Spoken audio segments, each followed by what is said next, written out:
কিডা জুয়েল না? এ বন্ধু হরো কি?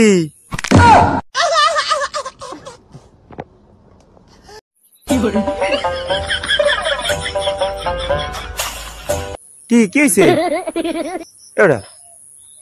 এমন করো কা? এই পকেটের মধ্যে কিছু ঢুকছে নাকি? কি হয়েছে ওরম করতেছে কা? আর পকেটে কি?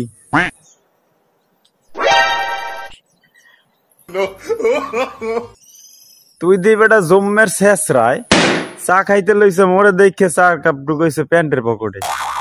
এ মুই কি মানের তা খাবার লইগে বেটা রাস্তায় দাঁড়ি?